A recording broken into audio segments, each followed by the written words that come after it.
exception, as we understand the law, the express written consent of the depositor. No? And in this particular case, we do not have any such exception. We are confronted with this law. We understand the liability. And if I may add, Your Honor, we are confronted, and as I am confronted today, with those two possibilities. First, the... Anyway, one last question, Your Honor. You did not bring the records. No, Your Honor, we do not. All right. Majority Floor Leader. Mr. President, I have one last question. Proceed. I would just like to ask His Honor finally, did Counsel also explain to you the provisions of the Constitution that the impeachment court has the sole authority to try impeachment cases? Yes, the Counsel did explain, and Counsel did explain that, and we understood that there is this conflict between the law and the requirements of the impeachment court, and it will expose us to criminal liability, and that's the reason why we ask for guidance from the Supreme Court. Thank you. Your Honor.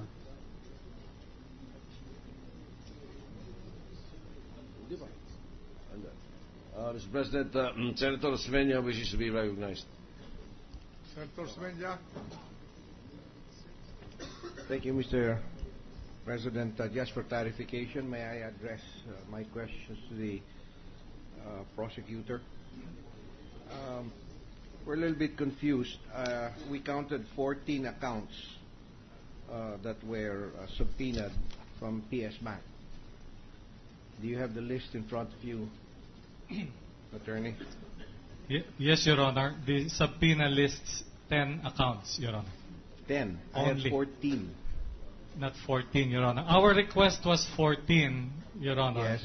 But the subpoena that came out only lists 10 accounts, All right. Your Honor. Thank you very much. Your Honor. The gentleman from Iloilo. The witness, Your Honor, stated that he did not bring 5 accounts, which are all dollar accounts, because of his belief and his own interpretation of the law that he is exposed to criminal liability. That matter, Your Honor, is a matter that they can pursue in the courts if they want. But insofar as this court is concerned, there is a subpoena for the witness to bring these accounts. There is no TRO issued. And even if there's a TRO issued, we reserve our judgment on that. But that's beside the point at this point. The important thing is the witness was required by this court to bring these documents. For his own reasons, valid or not, he said, no, I did not bring them.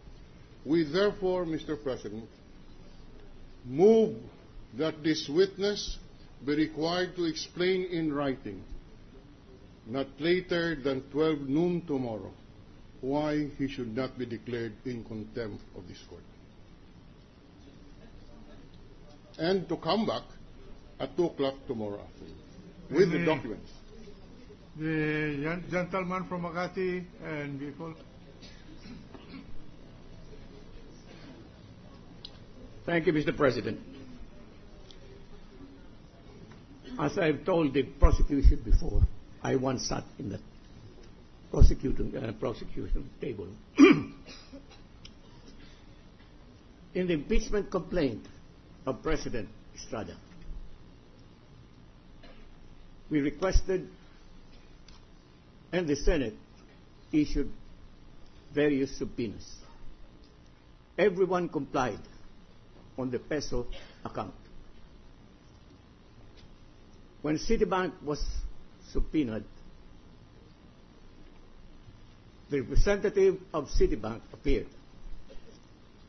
but said in a polite but firm manner that insofar as foreign currency accounts are concerned, they cannot produce it because of the foreign currency law, where there's absolute confidentiality. The Senate then did not impose a penalty on the Citibank representative. I do not know. I don't remember his name. But the records of that proceeding would show that. Now, I just want to show that in treating this, we should also be guided by precedents. There is a precedent in the trial of President Estrada. Are we going to disregard that precedent? I thought that practice any ruling made either by the Senate sitting as a Senate and the Senate sitting as an impeachment body will have to honor past precedents. Now, we have reached the point where there is now a proposition that the witness be explained why he should not be cited for contempt. I said we didn't go that far in 2001. The witness has explained that he is between the devil and the deep blue sea.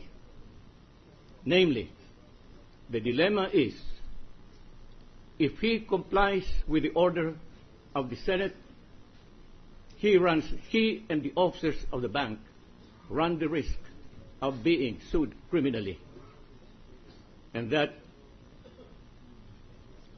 imprisonment could follow. On the other hand, there's the proposition here that the orders of the impeachment court must be followed. So the question now is, which one is the witness bound to follow? In a situation like this, we should grant to the witness some consideration. Consideration that he is saying that he is confronted with a dilemma. If that is so, are we so crude as to now say, you follow us regardless of what the consequences are for you, because that is our command? Have we reached that point?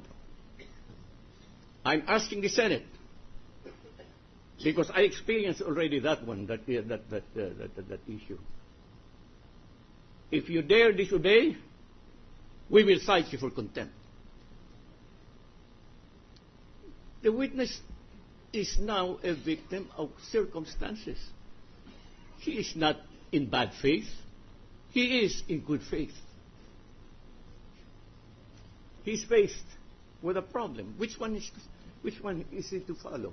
The law on foreign currency deposits, which imposes a penalty of imprisonment, or the command of the Senate? I submit, Mr. President, because this is a problem which we should take, I think, with a little more circumspection and with a certain degree of prudence. Thank you. Under the rules, there was a motion, and I take the statement of the gentleman from Ilo in the nature of a motion to ask this witness to explain why he should not be cited for contempt or punished for contempt in not complying with the order of this court. Another member of this court, the gentleman from Makati,